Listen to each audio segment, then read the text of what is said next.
Today is going to be about media buying and media strategy and how you get approached by a company, small business, medium-sized business owner or marketing VP who's like, hey, I need a media plan. Today we have Alex in the room and Kevin, myself, in here to talk about that. You have kind of somebody who used to do it a long time ago. Admittedly, I started back in like 2004. This is like my first job out of college was like Google Ads. And before Google Ads, it was like Yahoo Ads actually. So I'm that old, where Google was like a part of the media buy. It wasn't like the 800-pound gorilla that it is today. Yep. So then you have Alex, who's been doing this for a couple of years. You know, you got a few years of media buying under your belt. You're putting together the pitches and the proposals, and quite honestly, you know more about this today than I do. So we'll lean on you for most of this. The way I want to start this off is we kind of have at least I kind of have a methodology that I've always kind of subscribed to when it comes to media buying, and maybe that's evolving and changing over time. So this is a good time to have the conversation. I have a blog post up, I think is a couple years old now. It's called the Bullseye Method. And my methodology has always been start with the bottom of the funnel, take your quick wins, take your ROAS positive, Google direct response, spend $1, make 2 or 3 back. And then once you have house money and then you're kind of feeling good about your advertising, go up the funnel. You know, those audiences that are a little less direct response, go into social media, go into the awareness tactics, do the display, do the video. That's always been my approach. And I think I've maybe had that approach if I kind of pull myself out of that's my idea to why is that my idea, kind of like looking kind of overhead. I think it's because I have worked with a whole bunch of small to medium-sized companies. Mm-hmm. I've talked to media buyers who are like, yeah, I don't play in that space. If you're not spending $100,000 a month or, $50,000 a month, I'm an enterprise level, big agency guy. We look at paid search. Yeah, we kind of do it that way, but it's definitely a very small percentage because we hit the market cap. There's only so many searches a month. We see it as the straw that stirs the drink, or the flywheel effect is more important. So we're going to start putting more banners out there, more awareness out there. So we're going to try to get into that nuance, but just know that when we're talking on this, at least when I'm kind of coming from, is I'm talking to a lot of like small to medium sized companies who feel like I want house money. I want to have a fallback. I always want to be able to spend $1 and make 3, and then I can play with it. So not sure that's the best cold open or if that's an open. I think that'll get the job done. I mean, that's what we're aiming to do, is make sure that whenever a client approaches us and they want us to put together a media buy, depending on the size of their business. I think when you have that good fallback of saying, okay, we know that this channel, paid search, what have you, we know that we have this that'll spend $1, make 3. Once we have that solid foundation based out, then we can start experimenting with how to grow that and just having that as a reliable source of income. Yeah. I think one of the things that's been out there is like this 70-20-10 rule. 70% of your budget should go towards proven channels, Google search, local search, things that you know that are going to move the needle for your brand and you can kind of quantify. The 20% would be more the growth side of your media buy. Like, hey, let's experiment through social and retargeting and more broader awareness strategies. And then that 10% is like, let's go in the lab and think of cool things that are like cutting edge. Like Google's just launching PMax. I mean, it's been around for a while, but back when it was launching, hey, let's try it. Let's try to see what AI can do. Let's give 10% of the budget to it and see how it performs. Let's do kind of a A/B test there or something like that. So that's kind of how I like to talk about media buying. But then how do you handle the client or the small business owner that's just like, hey, let's throw 5,000 at Facebook ads and see what happens? Yeah, I think when you get a question like that, that's when obviously we have to take ownership of that and say, okay, it's time to now do the research and say, if you wanted to do it this way, here's how we would approach it. Here's what your numbers would look like. Here's how we would layer in that audience segmentation. And then also, and I'm sure this will be a big part of the conversation, is where is that point of diminishing returns? And then especially with Facebook, in my experience, is making sure that we're actually measuring the return that they're getting from it. If you want to spend 5,000 on Facebook and your goal is to get, engagement, video views, or just people viewing your brand, that's an excellent way to go about it. But is that the actual goal of the brand? A lot of times with these small businesses, we need to make sure that they're getting the return that they need out of that. Yeah. I think it's a very polite and corporate way of saying we can do that. However, maybe that's not the best way to start off. Or if you're going to do that, great, let's do that. But did you also think of these other things? And let's start off with like the objective. What is the goal, right? Yes. Before we put the strategy in front of the goal, let's put the goal in front of the strategy. Is your goal to have awareness or leads, or what is the end goal? What's the end goal here? If it's I want more sales, I want to increase my qualified leads by 20% this year. Okay, that's a good goal. Let's accomplish that through media buying.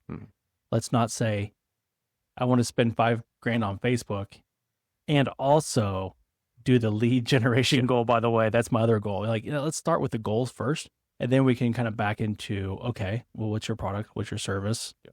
And then what is the best way to tackle that? Yeah. When we meet back in a month or, 2 months and we talk about how your $5,000 was spent, what's the goal that you're looking for? What do you want us to say happened with that? Is it sales? Is it awareness? Because if it's sales, then your dollars would be better spent, obviously, in some different channels and building that foundation. Working in the SMB space, we often struggle with the shiny object. Like, hey, TikTok, let's do TikTok. Yep. Should everybody be doing TikTok, Alex? No, not everybody should be doing TikTok. Depends on what your goals are and what your, kind of what your identity is as a company. It's not going to work for everyone.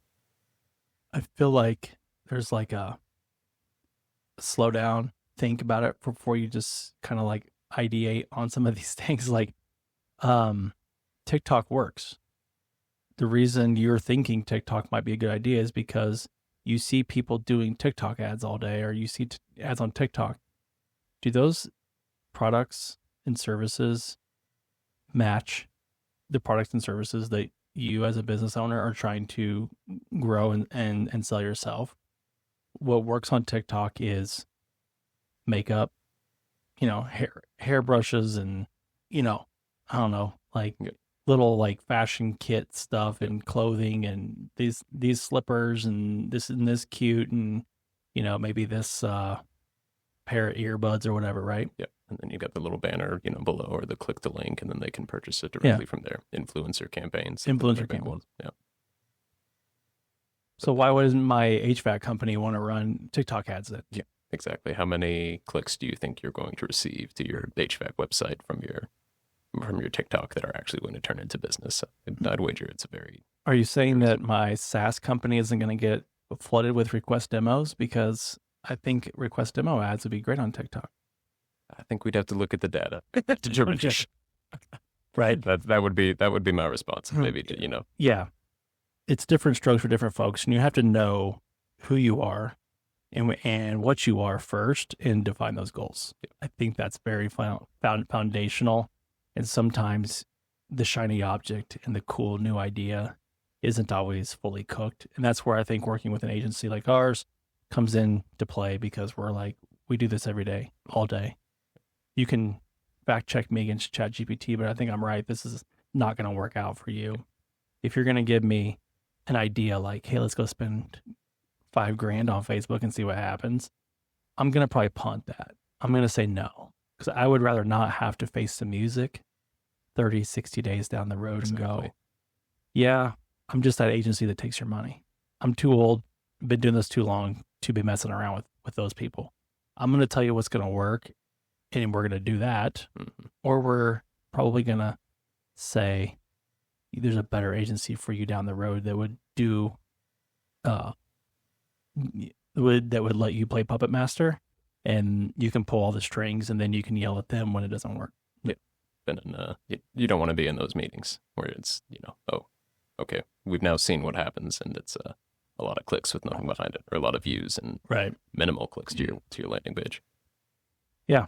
I think that kind of also goes back into one of the things I wanted to cover on getting into the technical readiness with SMBs. Sometimes people have a good idea, but maybe the website's not ready for that idea, Mm-hmm. or maybe just the brand isn't evolved. There's not enough trust out there or something where they're making a big ask and you're like, well, why is this ad campaign not working? I'm like, well, you're just, your technology or your website is talking about your brand as in like, we have a company. Look at us. Mm-hmm. We have an about page. Here's our founder. Here's our services. And you're like, that's what companies in the early days do when they are like, hey, we have a company. At some point, you have to kind of flip that into a website that talks to the customer and solves their problem and talks to them about solving whatever it is you solve. So I'm going to go back to the HVAC company because I always fall back on HVAC for some reason. If your HVAC company is, hey, we do these things, and you're like, okay, cool. They have they do hot water heater repair, and they're just talking about, what it is. I would get into a quick X conversation and talk to them about, hey, we don't need to talk about the fact that you started this company 10 years ago, or it's a third generation HVAC water repair heating company. They have a hot water problem and they want it solved, and they want it solved now. Let's talk to that problem and let's get that, because at that point, the media buy works. Yes. You're going to see fewer quick backs of people who hit the page and it's like, I've got a problem that needs to be solved right now. Like I need that information top of page, and I need a way to convert immediately, or at least have that option present. Yeah. So I think a lot of times people think that everybody comes to the front door on their website. They're like, well, my homepage, and you're like, yeah, your homepage is the front door, and everybody can see that. But when we're doing ads and we're delivering ad copy and we're delivering ad creative, we're going to skip the front door. We're going to drive them straight to the page that makes the most sense based on the conversation that they want to have. So a little education, a little bit of UX cleanup, a little bit of conversation and content cleanup helps our media buy convert. So sometimes when we're talking about strategy and doing things from a budgetary or from a strategic standpoint, it's not that we're like, your idea is bad, but it's like, we can see your website and your website's not the right website for that. Yeah. Or if they want to, I think we've seen this a couple of times where, say they have a new service that they want to launch, or they want to expand their business in a certain area, but the aspects of their website don't necessarily cater to that service, then that's another conversation you need to have, where it's like, okay, if we want to build up this part of your business, the page that we would send them to right now doesn't necessarily contain that information. We need to talk about sending them to the right spot and taking that even further, making sure that we have conversion tracking in place to make sure that we're measuring that as well. Yeah. Yep. So let's get into the actual media buying and the strategy here. Let's talk about the bullseye approach, or maybe the bottom up philosophy. Is there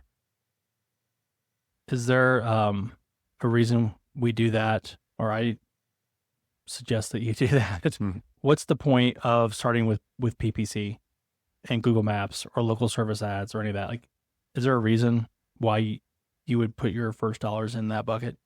I would say the reason that you put your dollars first in that bucket is because it is direct response, going back to the HVAC comparison there. If somebody is searching up like water heater problem or need water heater repair, something to that extent, that signals an immediate high intent buyer. That is someone who has a problem, is looking for your service to rectify that problem. And when you show your ad there in a Google search or in a map pack or in a local service ad, especially for like HVAC and other service companies like that, you're reaching people who have an immediate need.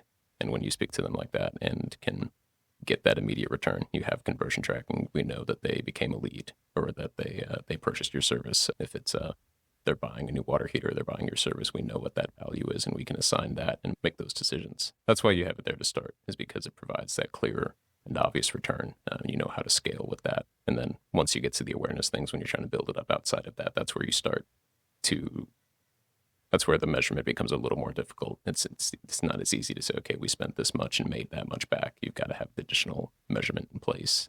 And that's where you're growing. That's when you have the house money, is when you move to that area. Yeah. To the center of the bullseye, if you kind of imagine a dartboard, it's a small little circle in the middle. It's not very big. Mm-hmm. It's direct response. It's probably the most profitable campaign I'm going to run, but it's a tiny little dot on the board. So when people say, what should my budget be? How much should I spend? Maybe some people come at us and go, hey, I got $5,000 to spend. Let's start a Facebook and see what happens. That's one of the outer rings, right? It's obviously not the bullseye. Mm-hmm. So they're telling me right out of the gate, I want to aim for triple 20. I don't want to aim for the bullseye. And you're like, okay, well, that's a strategy, but it's not the first strategy. The first dollars in should be the most profitable ones. Let's go for the middle of the bullseyes. Let's hit the bullseye as many times as we can. Yeah. And so then what should my budget be? Sometimes we are, or at least I think I tend to answer that question with, well, let's see how big the bullseye is. If you are big, and there's a lot of ways we can, maybe I should kind of go into that bullseye for a minute. How can we grow the size of the bullseye, make it larger? How can we make the bullseye smarter or smaller?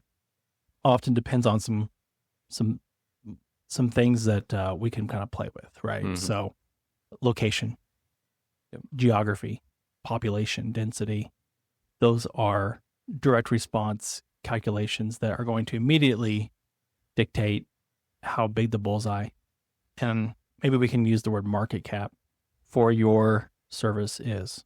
If you're a nationwide company serving all 50 states, bigger bullseye. Absolutely.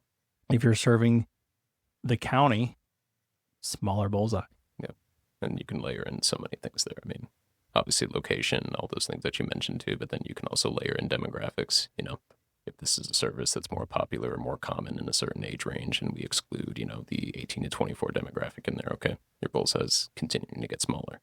And that's when I think it's really important to get into and the advantage of working with an agency provides you is really getting into the research aspect of that and getting that projection up front and saying, this is what we imagine is the market cap. This is where the point of diminishing returns is more than likely at.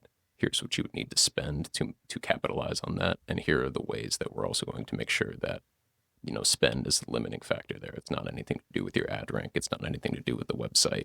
If there's any room to grow in there, we want to make sure that our clients capitalizing on that. Yeah. I think I mentioned right out of the early gate that, hey, we believe in that 70-20-10 rule. Like, you should be experimenting and you should be trying to get into other areas of your media channel mix. You shouldn't just put all your eggs in one basket. Caveat, asterisk, if your search impression share, and this is one of those things that like maybe an agency or maybe more of an expert would talk to you about than just like the business owner who just throws their credit card into Google and goes, this isn't working.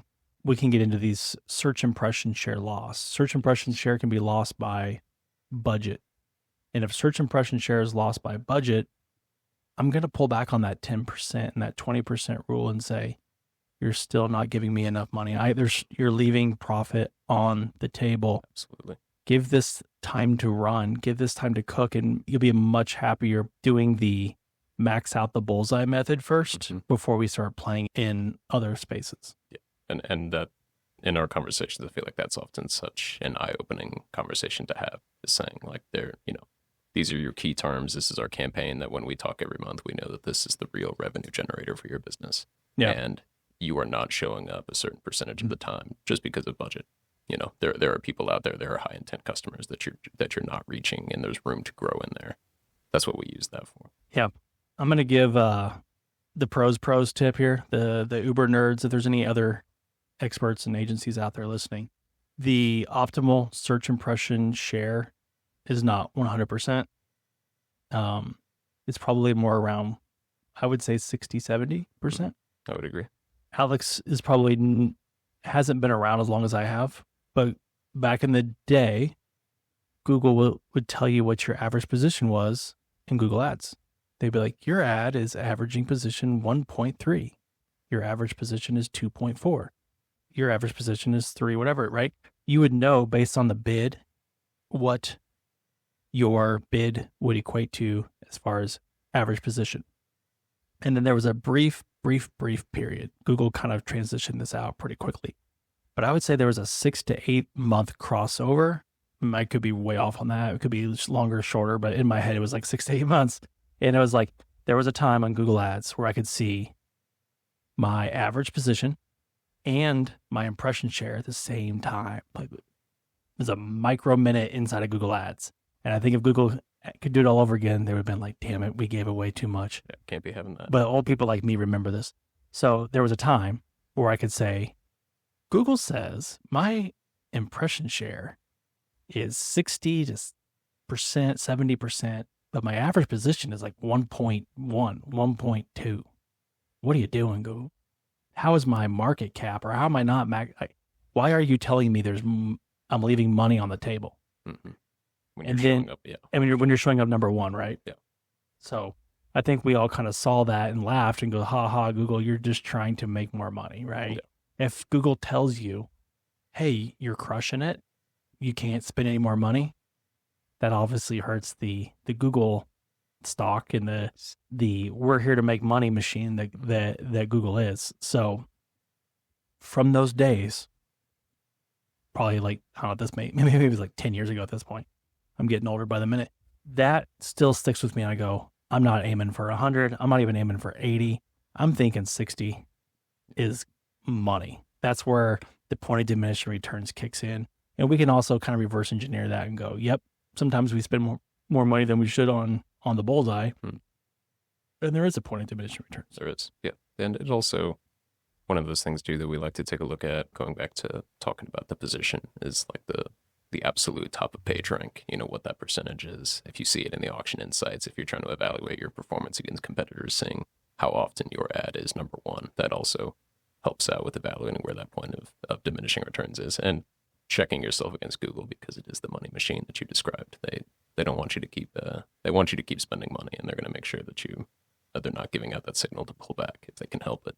But that's another kind of pros pro thing to take a look at, is the auction insights, seeing how often you've got that absolute top of page rank. If you have competitors in there, checking their search impression share versus the absolute top of page percentage.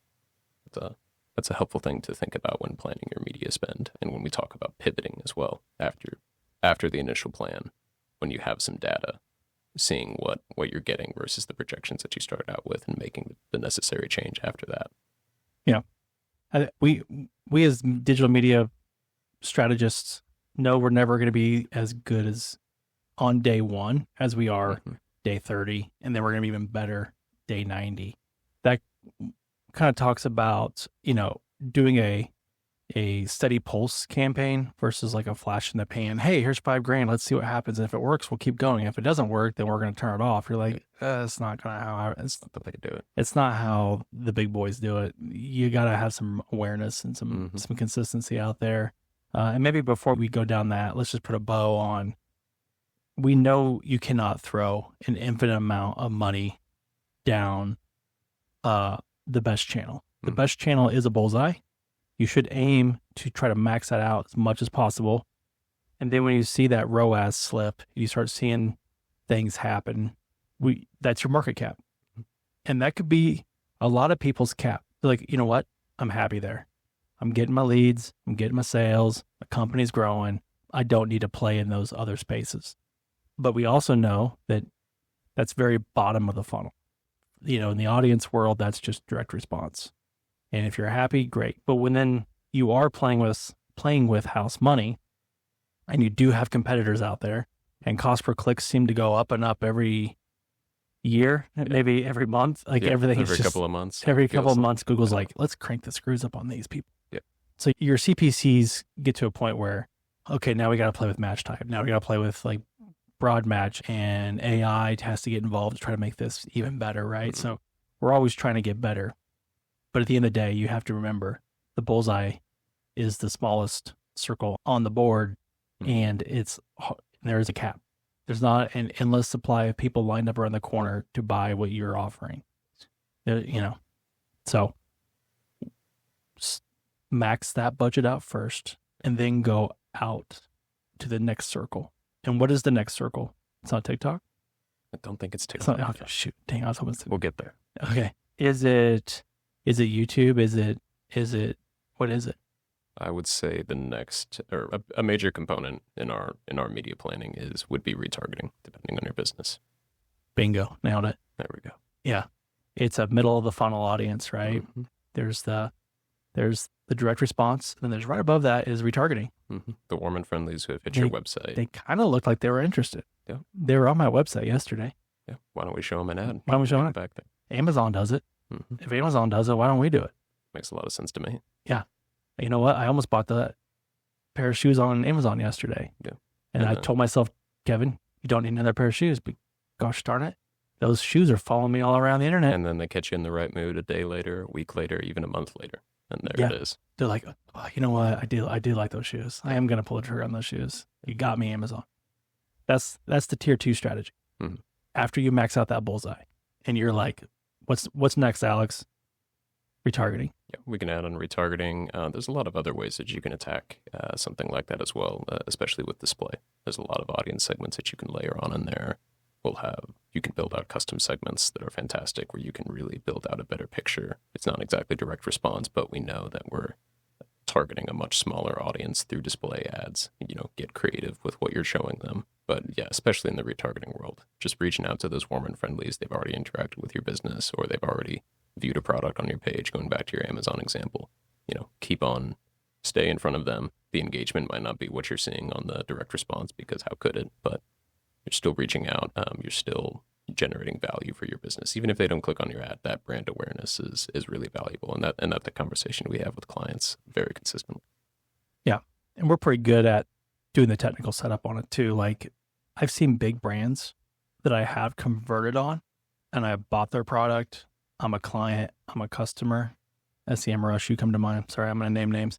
They keep hitting me with the ads. Yep. And I'm like, dude, first party cookie, third party cookie, me something like. There's another layer in there that they're not applying yet. Apply the audience layer that says they are a customer. They have logged in. They have reached the checkout or the thank you page. Mm-hmm. You've sold that thing. You've done that thing. Yep. Take those people out of your retargeting audience and Mm-hmm. stop wasting money on them.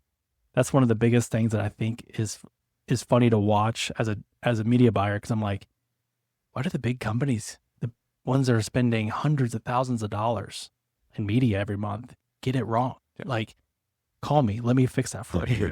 Please let us get involved.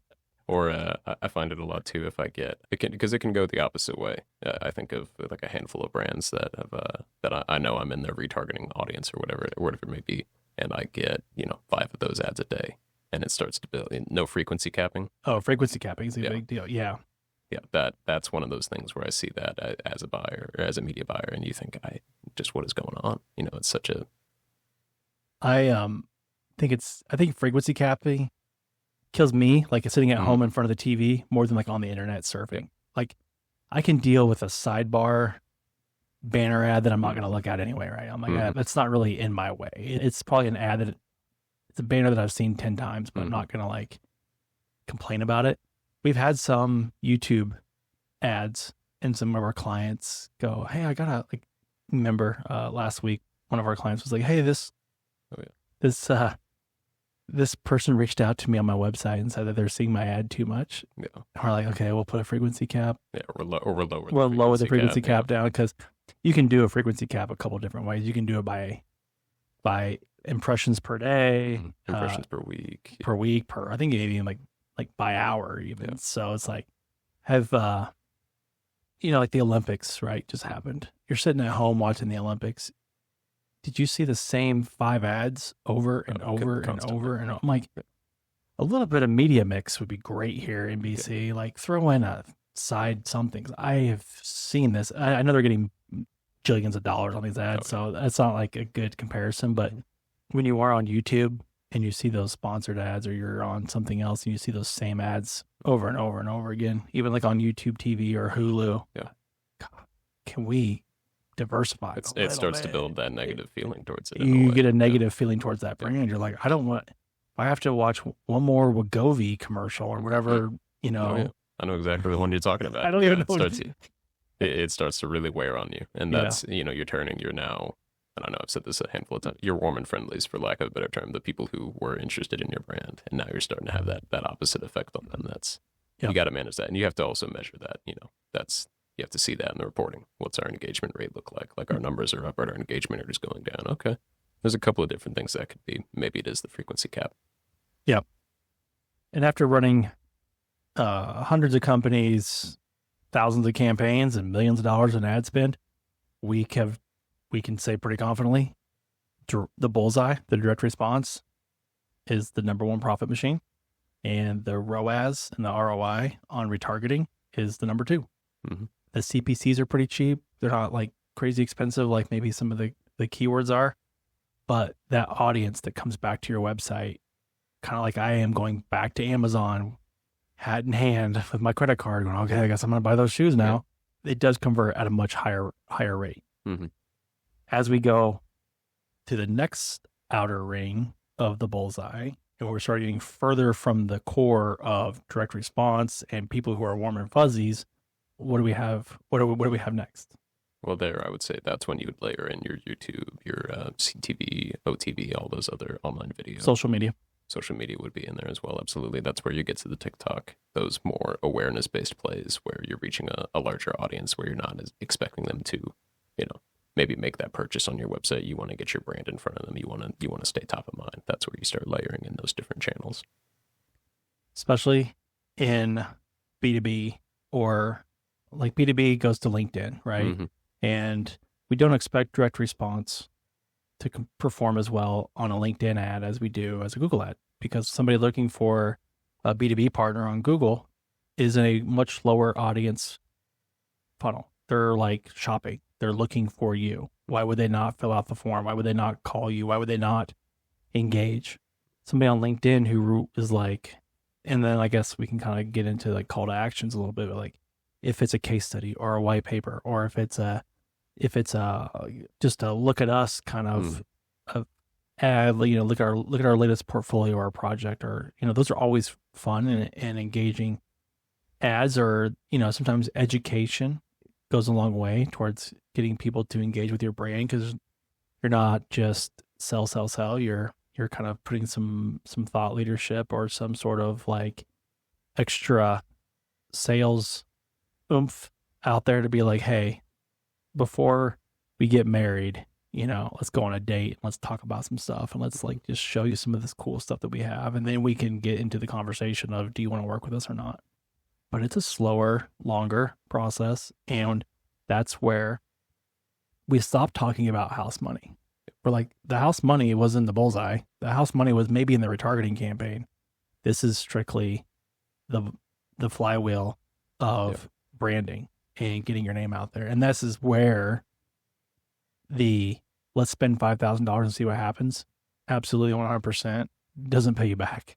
Yeah, and you have to prepare them. You got to have an evergreen, a little bit more of a drum beat to your advertising, right? That's where that, you know, that kind of pulse thing could maybe happen. You don't want to do that.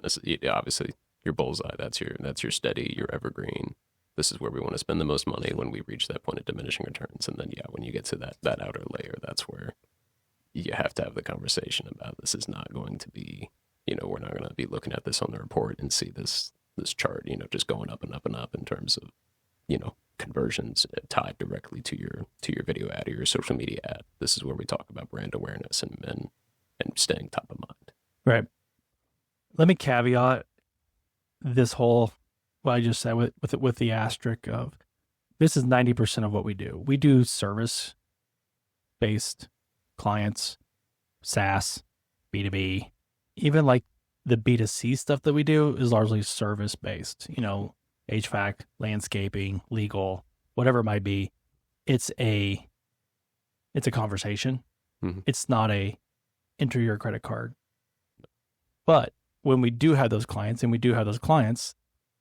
there is some seasonality. And I will say that I will put the asterisk next to, like, if you're a Black Friday in a Q4 Christmas company. Like we make it or break it every season on Q4, and this is our time to hit it. And if we don't hit it hard, we're not going to make it. Okay, take everything I just said and apply it to your brand, because you have to always think about you and not the general rules. So we do have some e-commerce clients that are evergreen. They're more industrial. They're more like seasonality doesn't matter to us. We're selling auto parts. And when your car breaks, your car breaks. Maybe cars break down more in the winter than they do in the summer, but 100-degree days aren't friendly to cars, and neither are sub-zero days. 10 below. So we really don't have a season. But then we also have like candles. Candles are more of a fall, Thanksgiving, Christmas time of the year. There's a lot of seasonality in that kind of world, right? So if you're selling candles, probably you can go, hey, Kevin, I want to spend a bunch of money in Q4 because that's when people are buying candles. And let's just crank it up on YouTube or TikTok or even Google Ads. And I'm like, yes, you're 100% correct. Yeah. Yeah, no, definitely.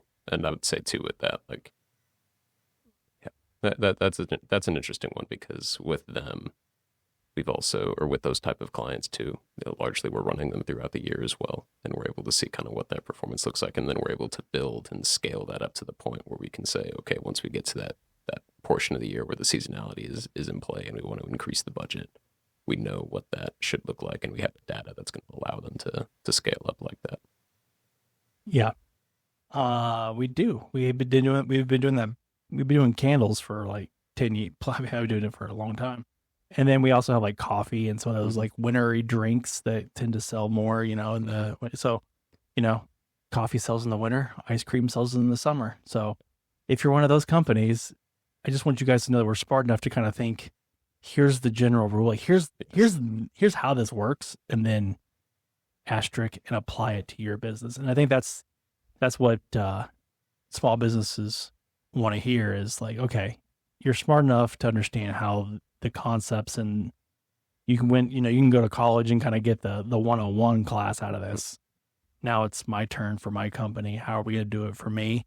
And you have to kind of look at all the angles, which makes the job really fun, because if this job was every single company is the same. Yeah. Here's our cookie cutter approach to how we're going to do it. Yeah.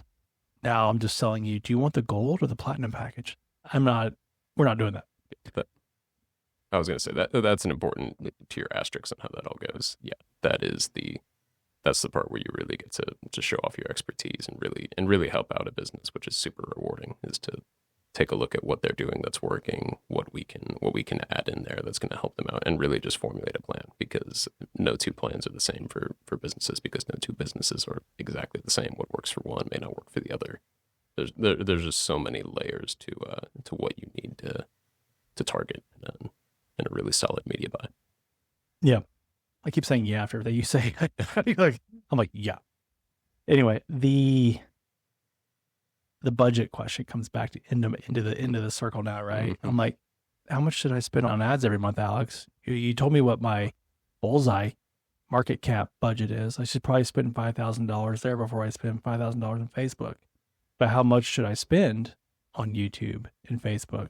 What are your common answers there? Like, how do you set that with a client to say, guess what? This is where the ocean doesn't end. You can continue to hit people nonstop with ads, and I'm sure Facebook and Google is happy to take your money. Well, I mean, they'll absolutely take it. I would say the common answer to that, well, number one, I like to come in with a lot of data, a lot of projections, and kind of base our analysis off of that. I would say too, just to take a look at what's out there YouTube-wise, if it makes sense for their business. What can we? Obviously, it's a vast ocean. You could spend however much money you want on YouTube. How do you pull back on the spray and pray? What kind of tools do you have in your pocket to kind of hone that in and kind of make sure that my impressions and my clicks go to the right people, and I'm not just throwing money in the wind? Start layering in any kind of audience segments you can. First party data would be really great. Exclusion lists, lookalike audiences. We use those quite a bit on Facebook, especially. Here's our here's our list of warm and friendly people who have interacted with our business. We want to target those people nationwide if your business offers services throughout the U.S. Creating a lookalike audience, and then even if you want to segment that down even further, we've done that quite a bit to some great success. So this is an audience that has the same characteristics as the people who have purchased our product or have utilized our services. And then we'll also start adding in additional audience segments on top of that to make sure that they're even more so, because there is obviously some room. You take a list of, however many thousands of people and you expand that out to 2% of the U.S. or 1% of the U.S. That's a pretty big list. You definitely need to segment that down even further with some additional audience segments that are relevant to your business to make sure that not only are we reaching all of these people out here, but that they are the type of person that we want to reach. And if you're seeing good results from there and you want to expand it out and experiment, that's kind of where you'd even get into that 10%, going back to the 70-20-10 rule of, okay, we're seeing good results with this audience here with all these layers that we're adding on. Can we maybe experiment with removing some of those layers and seeing the same kind of results? What does that look like? Just kind of incremental testing like that. But yeah, starting off with those audience segments, locations, demographics, all of those different things, so that you can take that really large bucket that you've got and make sure that you're talking to the right kind of person. I'll expand on or maybe I have a question. You can answer it for me. In market audiences, and I have my data. Maybe I have a CRM list I want to upload and build a lookalike, and I kind of have my data, right? How do you feel about some of the data that Google has or the data that Meta has that they're willing to share and say, I'm a gym owner and I'm looking for people who are looking for gym memberships. That's an audience inside of Google, right? Yeah, something to that effect. Something to that. I mean, it doesn't have to be that exactly. Doesn't it? Yeah. You always, every time I'm looking for a new in-market audience segment, I'll type in the exact thing that I want. And it's like, okay, well, you can't exactly maybe have that occasionally. Sometimes you do have just that bullseye audience segment. It's like, that's exactly the kind of person that I want to talk to. Layering in those in-market segments is fantastic. We try and do that, obviously reaching the right kind of person, get as many of those that are relevant, and then expand on that if you can, or maybe pull back and see what your target audience looks like. Yeah, I think that's kind of that fourth or fifth ring where I go, the ocean isn't endless. Mm-hmm. You can spend probably as much as you want here, but if we put a geo on it and we say, we're trying to create awareness, we're trying to create an audience that's not immediately shopping for your product or service. They are maybe through prior behaviors, through search behaviors in the past, through websites that they visited, through just the title of the article that they're reading right now on, TMZ, or maybe TMZ is a bit, Forbes, Mm-hmm. pick a CNN or whatever, Yep. or maybe like an Etsy product that they're looking at or whatever. Google has all that data on people because Google kind of through the browser or through Google Analytics and through all the phone apps on your phone Mm-hmm. knows where you've been. And, I think we can also say it kind of listens to you, right? So it's not surprised that when we have conversations, we walk away 3-4 hours later in your feed, hey, there's an ad about a thing I just talked about, right? Yeah. We, from a media buying standpoint, put that in that third, fourth, maybe even fifth outer ring. Mm-hmm. Spend your money on the bullseye. Get your profit up to your retargeting audiences.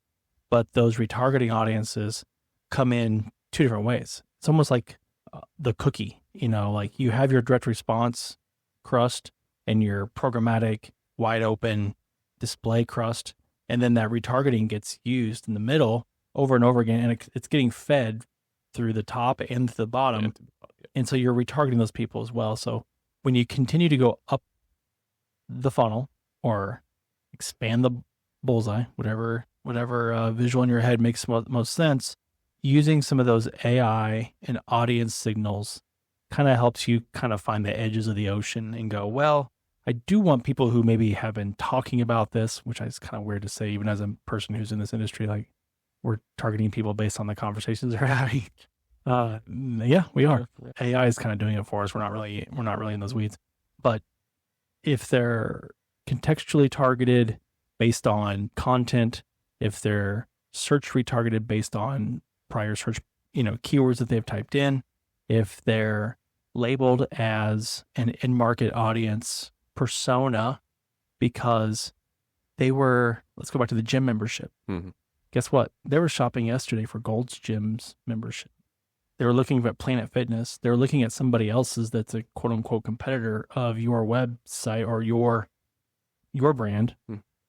Google's going to go, I think they're looking for a gym. Yeah. Let's put them in your audience. Let's throw them in that. So those are the broader oceans, and we can still cap that even within like okay, cool, we kind of have an audience now. But let's say we still want to just target Kansas City. We don't want to target all 50 states. Okay. Smaller budget, smaller population. We only want to target people who are in the top 50% of household incomes. Okay.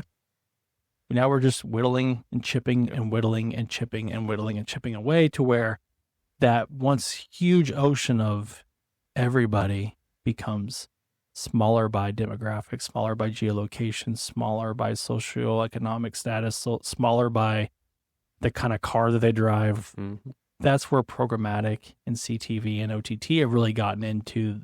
We can deliver video. We can put commercials on TV and YouTube and wherever else. But we're going to put all these parameters on it to where it's not just going the old method of TV, where we're just going to have an ad running on Fox 4 and it gets played at 3:00 on Tuesday and everybody who's watching that channel at that time gets that ad. It's still customized to that person on some level.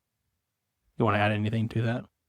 I guess I would say the only thing that I'd add on to that, number one, it's exciting. I think as a media buyer, and also I would say as someone who would be running ads, the capability to do that is really great.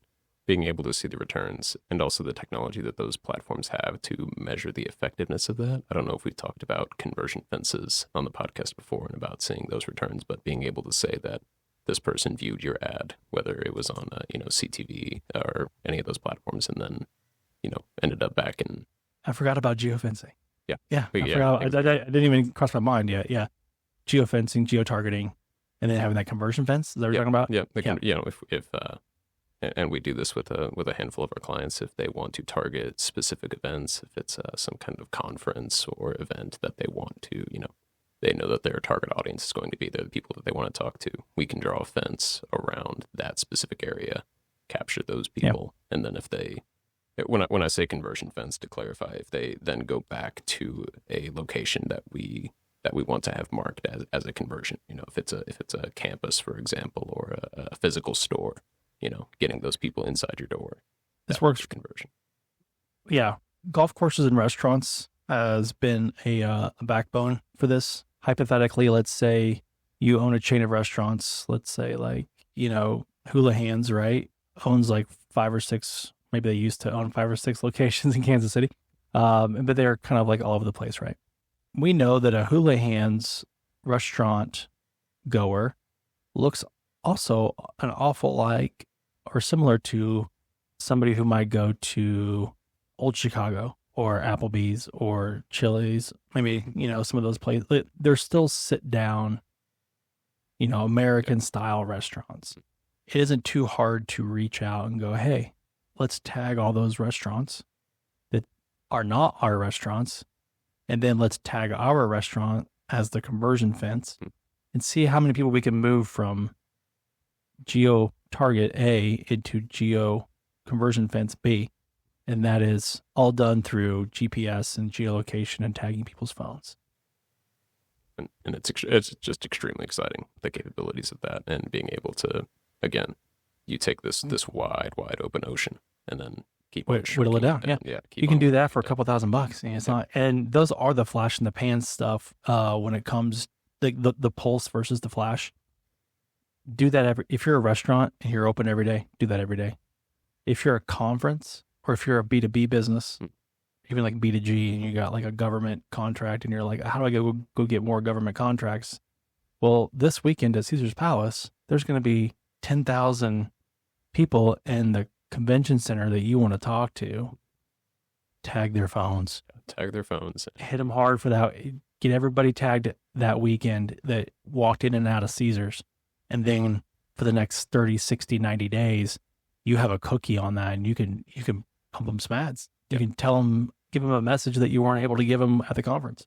And I would say too, when you think about the flash in the pan, like that's an example of where that really, really works out, because you've got a great data set, and where you know that these are, it's not, I guess when I think about it in other channels where you would need some data, where you'd really need to, like you said, we're going to be a better marketer, and we're going to get you a better ad campaign, 30 days, 60 days down the line than when we start, because we've got data behind it to keep on improving. With something like that, you've got an excellent data set. You know you're talking to the right kind of people. You're able to put that money towards that and really get after that, because you know that you've got really solid footing to work off of. And it's amazing how awesome it is, because we play with it. Because I'm like, I can log in and like draw the fence. And I'm like, so I can go around the Caesars pool. So I'm not getting all the drunks and the wives here. I'm just getting the people who actually went into the conventions. That's it. Yeah, we have a lot of fun with that, especially like talking to the clients. I mean, not that it probably matters. They're all going to go to the pool. They're all going to like intermingle, but it's kind of funny because you can't really get down to like a 6 meter like custom like shape. You can just draw it on a map. You can get an experience I've had recently with the clients, like, okay, we're kind of capturing this one part of Kansas City, but it's inside of the building, or it's inside of an event space, and we know that there's a restaurant over here that gets a lot more foot traffic. Okay, well, we're drawing our fence so specific around the actual event space that we want. It's like that. Those kind of capabilities to reach an audience like that are fantastic. Yeah. Back to my rush. Yeah. The one that came to mind on that, the only limitation is height, verticality. Because one time we had a restaurant that was like, it's on the top floor. Can we target the people on the top floor? And I'm like, no, it's just everybody that enters this XY grid coordinates. It's not, we can't go. And also, 200 feet in the sky. It's just not that good. It's good, but it's not that good. Yeah. We've had to do that with, there was like you run into that a lot with like roads as well. If it's like, we had something where it was like, we want to capture this part, but then it extends out over a major, like Yeah, we Kansas City is kind of our, where we are. You have that downtown loop, 435, I-70, I-35. Like, we've done some downtown campaigns, and you gotta like err on the side of like, you gotta like draw inside the highway, because you're like, I don't want to get everybody who's driving down I-70 today. Yeah. And then you make sure to have your time on the in the right space too. We didn't even talk about that. It's like, do we want to capture this audience or this event, this area, but we only want to do it at a certain time. That's another layer. Yeah, I don't want to feel like we're giving away a lot here, but like we've targeted like parents by like soccer fields. Like, hey, we need to get all the people at Shields and Garmin and all those people sitting there watching their kids all Saturday. We can target exact times, locations, and places, and be like, you've been tagged. Yeah, you've been tagged, and we're not going to pick up the people that we don't want. We're only looking for pickup time, or if it's always fun to be going to event websites and being like, okay, what time does this run? Because we're gonna set our geolocation at that time. You can do football games, you can do soccer games, you can do sporting events, you can do concerts, you can do all these things where like these are the people that I want to target because of my brand or my product or my service or whatever it is. The ability to geotag and geofence people is pretty amazing. And that does kind of put, again, to kind of draw back to, the idea of where's the edges of the ocean.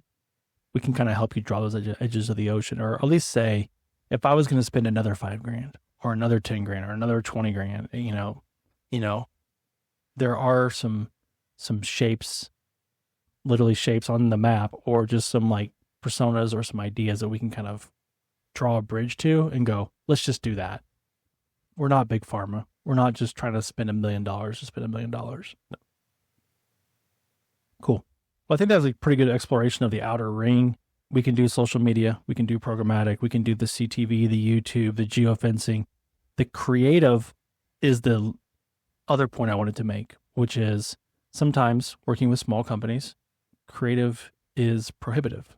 They don't have a creative team. They don't have arm where they're like, hey, how many 15, 30-second YouTube spots do you need from us? We can go out there and create those and have those to you next week. That's not going to happen, right? So one of the how much should I spend should be, well, how much are you going to spend on creative? If your creative budget is zero, or if your creative budget is like, what can I get for $1,000? You can get like one round of banner ads made. And so you're going to probably start and stop with some retargeting and some general banner ads.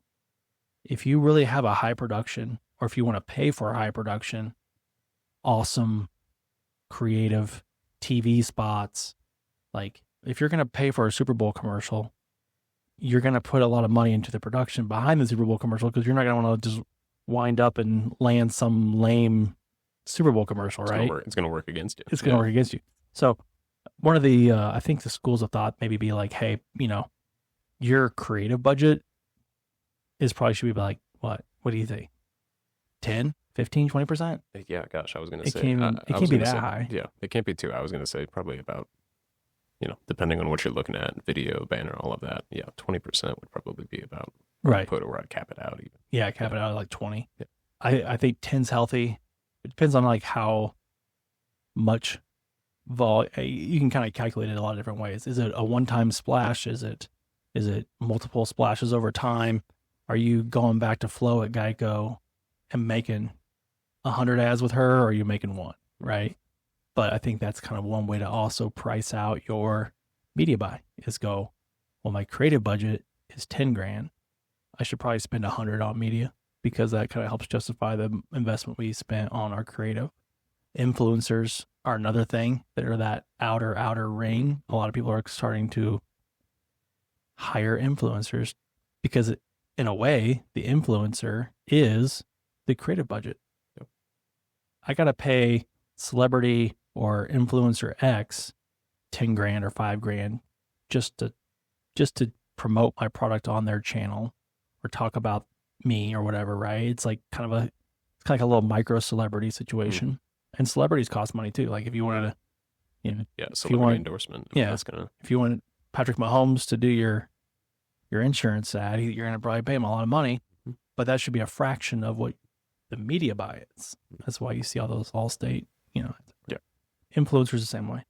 You're gonna get cheap creative, because guess what? They're building the creative for. They're gonna stand there on TikTok and go, "Have you seen this new shampoo? Let me tell you all about it. It's the greatest thing. My hair used to be horrible, but now it's great." You get this whole like whatever, right? Yeah. And you're like, okay, that costs me 5 grand for this influencer who has 1 million followers to do this for me. So that's your creative budget, or that's your influencer. I wouldn't count that as the media spend. The media spend is, give me that ad, give me that video asset, or that whatever creative comes out of that concept. Okay, now we got to go promote it. We got to put the money and the impressions and the clicks behind it. We are not going to pay to push that out. The influencer you pay, and then, it's a completely different look at it. Do you feel like people kind of like pay the influencer and that's where they think it starts and stops? Like, hey, I hired so-and-so to like talk about me on their Instagram channel, and I only got like 10 clicks on it. I'm like, what did you advertise it? Did you promote it? Yeah. Did they? Yeah. How? And I mean, that depends on how the influencer is promoting it. Do they? It's almost like goes back to the celebrity endorsement of like, is this an influencer? Do you pay them to film a video and then you then push out that video as a video ad, or is it like a paid endorsement where you pay the influencer and then they're going to make a series of posts on their page? You got to look at what that breakdown You're right. is like. You're kind of opening up the complexities there, because some people will just sell their image and likeness to you. Mm-hmm. Like if you're a HGTV TV personality and you want to work, or you want to hire that person to help you sell a home product, or I'm trying to think of like, what do those people sell? They're out there like home insurance or something. They're like, I work every day on HGTV flipping houses, and I use XY products, and this is the hammer that I use, or whatever it is. They're not, they're kind of selling you like a 1-year license to their image and likeness, and you can use their name and their headshot, but you can't use the HGTV logo. So you're going to kind of have to work out those parameters of what they can sell you and what they can't sell you. And then how are you going to build creative around that? That does go into the creative budget of, I have this asset. How can I build on top of it? Because I've already paid them for their image and likeness. Now I got to go figure out how to make it cool. And then I got to put media budget behind it. And then we got to actually push. Then we got to run the ads behind that. Yeah. So I think that's where the outer rim of the bullseye is wide, vast, and expensive. And you can spend as much as you want. And that's where the top Fortune 500, 100 companies are at. And that's what they're doing. Our conversations, 99.9% of the time, start at the bottom. At the bullseye, always. Yeah. Start at the, guess what? Direct response works. Everybody likes to go back to the CMO or the CEO and go, hey, we're making money. This worked. Let's start with that conversation before we go. Let's just run some YouTube ads because I think YouTube's fun. Yeah. The conversations that start out with, and let's see what happens. Those are the ones that we want to get ahead of those. I just wanted to like throw some clicks at this and see if it converts. Yeah. Let's get a plan before we start doing that. It would be my response. Yeah. Yeah, I think there's definitely some opportunities there. And I hope we kind of talk to people on this podcast in a way that's like, we're here to help, kind of like giving you like the best friend approach here. We're not trying to sell you and try to tell you, yeah, let's do that. It's awesome. Like here, I'll send you the purchase order right now and you can write me a check and let's go to work. I'm like, no, sometimes you got to slow down, think about it. I'm sure there are some, agencies or people out there who would be like that love the approach of like, oh, let's just see what happens, because then the accountability isn't really with you. You get the money, you go spend it, you get your portion of it. That's not the way to approach it. And we get downwind of that as the next agency in line, and they're like, I've been burned. And like, I'm sorry you were burned. I'm not here to burn you. No. I want you to be cash flow positive. I don't want you to go spend 10 grand or 15 grand or 20 grand and then realize, oh, that was a bad idea. Now I don't have any money to go spend on my next ad campaign. Yeah. Transparency is just so important. And it is the rewarding part of this experience, is working with businesses of different sizes, different needs, and really making sure that we're understanding what's most important to you and how we're going to deliver that. Yeah. I think transparency, objective discipline, and how we go about things and talking about this bottom-up approach conversationally is paramount to our success and the people that have stuck with us for many, many, many years who are like, all right, Rank views a check every month because I know when I spend $1, I'm making 3 or 4 back, even if it is seasonality, even if it is, hey, we're just keeping the lights on in June and July, but I know Q4 comes around and Black Friday is my spot. They're going to take care of me. We understand the game. We understand that, everybody's unique and everybody has their own little secret sauce to, the formula that makes them, and every company is unique. But you gotta have oxygen and cash flow, and you gotta have an ad campaign that you can kind of fall back on and go, if all else fails, this is your bread and butter right here. This is your rock. This is your 70% rock. I want to do cool stuff. I want to do the 20% and go into the lab and experiment with you and try new ad creative and try new landing pages and try new hooks and try new widgets and try new AI and try all these other cool things. But I am not going to hit the eject button on what's working just so we can go whole hog on a random idea that hasn't been fully vetted. We've had some clients leave us because they're like, well, I heard AI was taking over Google and we're not going to run Google ads anymore. I'm like, oh, okay. All right. It's still 90% of what AI is. Like, if you look at the numbers, it's still the 800-pound gorilla. Google has not gone away. Yep. People are still going to Google every day. Absolutely. You cannot abandon what's working because you want to go chase something that you read on an article or that you heard on a podcast. I mean, we're on a podcast. Mm-hmm. Maybe you shouldn't believe everything we're saying, but yeah, that's where we're at. Well, I'd encourage you to come talk to us. back us up. Keep us honest. There you go, Alex. Way to go. That reminds me, we did put a landing page on our website. In the footer, there's a Spotify link. On that landing page, there's a question, ask us anything box. So anybody who's listening could go to our website and ask us anything. So if you want to challenge us, push back, or just ask a question that's always kind of been in the back of your mind, like, hey, what about this? We're always looking for ideas and topics and things to talk about. So shoot us, fill that form out and shoot us an email. And as Alex said, challenge us. Yeah, and also give us something that we can geek out on, because I know part of these conversations on the podcast, we'll be talking about something, just in between meetings or whatnot, and be like, that's a good podcast topic. Yeah. And give us something that we can really go into the weeds on. We'd love to talk about it. Yeah. I keep saying yeah. Everything you say, I'm just so agreeable with everything you say. I'm like yeah, whatever Alex says, getting guys. In a flow. All right, cool.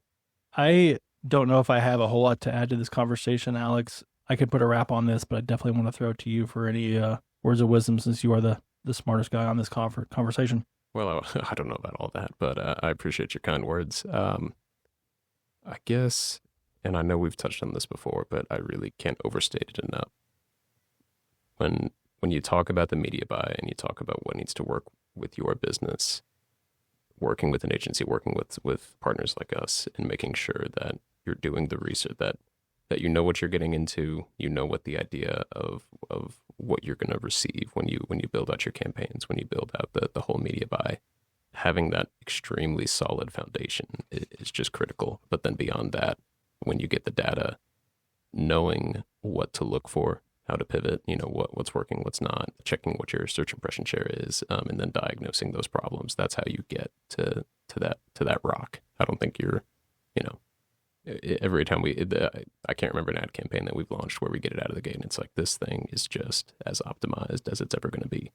And even if you have that 100% optimized campaign, Google is changing, and the environment in which your ad is being placed is changing, almost every day. That's why working with an agency is super important too, because we are keeping up with exactly what those changes look like. We're able to see it in an environment that not a lot of, if you're in-house and you only have you have your ad accounts that you're managing, you might not see changes or be able to substantiate changes that you're noticing, because we have a view of so many accounts. Yeah, I think we talked about 70-20-10 at the individual account owner. Like, hey, we're going to want to experiment and play with your account, and we're going to put 10% of the budget towards growth and trying to kind of like a stock portfolio, right? Like, we want to be aggressive with some of your money, but not all your money. We do that. And then we do that for you, and we do that for the next company and the next company and the next company. And then guess what? Alex sends out 40 or 50 reports every month, and he's looking at data. Is it 40 or 50? I don't know. Yeah. It's about, I think, a little over 40 at this point. Yeah. Keeping you busy. So after 40 reports, there is a 70-20-10 times 40. And so even if you have hey, Alex, wouldn't it be cool if we did this? You have 10 examples in your back pocket of like, yeah, I've already done that 10 times, and here it is. And I can tell you that it's a good idea because we've already done that over here, or I can tell you it's a bad idea because we've already done that over here. And it can work, but you have to do X, Y, Z, or it can work, but it's going to convert at 50%, not of what our current conversion rate is, or it can work, but the ROAS usually drops by, 50%. So you need to just be okay with that, or carve off a separate budget, or just kind of play with it in a way that your understanding is broader than just these keywords, this campaign, this PMAX, this, like, you have such a other ocean of knowledge that goes beyond just this account. And in-house teams don't have that. Yeah. Sometimes I almost think like the Google rep that calls you on the phone and goes, hey, let me tell you what you should do. And they just read the recommendations off the Google AI to you. Doesn't think about those things either. They're just like, well, broad match is the way, do it. And you're like, no, not here. It depends on your structure. Yeah. And then I will say the other thing that kind of makes some agencies different than others, and I'm not saying we're the best, and I'm not trying to like pat ourselves on the back, but I've talked to other people who kind of have a job like Alex's, and they're like, hey man, I'm just a media buyer here. I don't know everything. And they're very siloed. Like the ad copy person is the ad copy person. Oh yes, okay, yeah. I'm glad The we're getting keyword into this. person Yes. is the keyword person, and the analytics person is the analytics person. I'm like, what do you mean? They're like, yeah, I don't really touch the reports. I'm like, oh, how do you know how good you are then if you don't really look and talk? You have to like How do you? Yeah, sit there face to face on a Zoom call and talk to the CMO or the owner, and you're like, I'm just the analytics guy. I'll have to go back and talk to the. or how do you even interpret that? That's where I struggle because that isn't my background to be siloed into one of those. But the conversations that we have with the clients, or that when we're looking at the reports, I feel like you have to have the whole picture, and you have to have that knowledge of, okay, we made this change, or it's Sometimes I'm just the SEO guy in the room, and there's another agency or another media buyer that doesn't work. It's like they've outsourced media buying to somebody else, and it's not me. And I have to sit there on my hands and be like, what is going on there? What are we doing? Yeah. Because I can tell you they're effing it up, but I can't tell you that on this call because that's not the place for it. But it is frustrating because we do operate at a level where it's like sometimes we're like the pros call, because we do everything. We strategize, we build, we create, we optimize, we manage, we pace, we report. And if something's broken, we go into analytics, we go into tag manager. I mean, I just spent 2 hours today training Patrick on how to do, button click listening on like 4 or 5 different buttons and forms on this website. I'm just like, it takes time to do it right. It's not quick. It's not easy, but it pays dividends down the road. 6 months down the road from now, I'm going to have confidence that it was done right. I'm going to have a happier client because it was done right.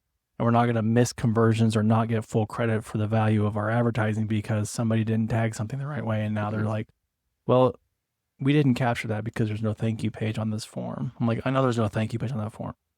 I want to fix that problem, but I can't. I'm not the developer. So let me just go put a button click on this so at least I get some attribution.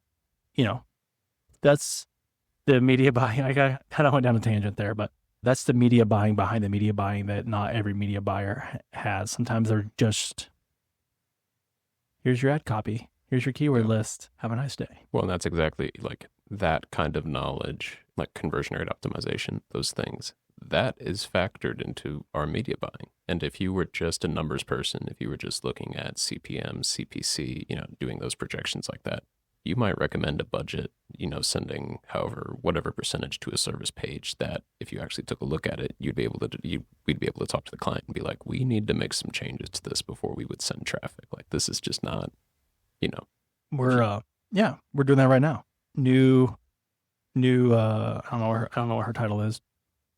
VP, director, marketing, whatever, at a new company comes at us and goes, hey, I want to run some ads. And I'm like, we could do that. Yeah, absolutely. But your website hasn't been touched since, I think it was like 2019, nearly a decade. Oh, what was it? Did we find something in there? It was like a form. This is a different website. This is a different website. Yeah, there's a different one. We saw a form yesterday on a website that was built in It was built in, if I remember right, it was built in 2014, but then the actual form itself, that version of it had been deprecated in 2017. So. Yeah. And so we started doing the parallel. It's like, can you imagine building your website? Because everything since the internet started is slowed down for me. But think about it like a 1969 contact. Can you imagine running the same contact form on your website in 1983 that you put on your website in 1969?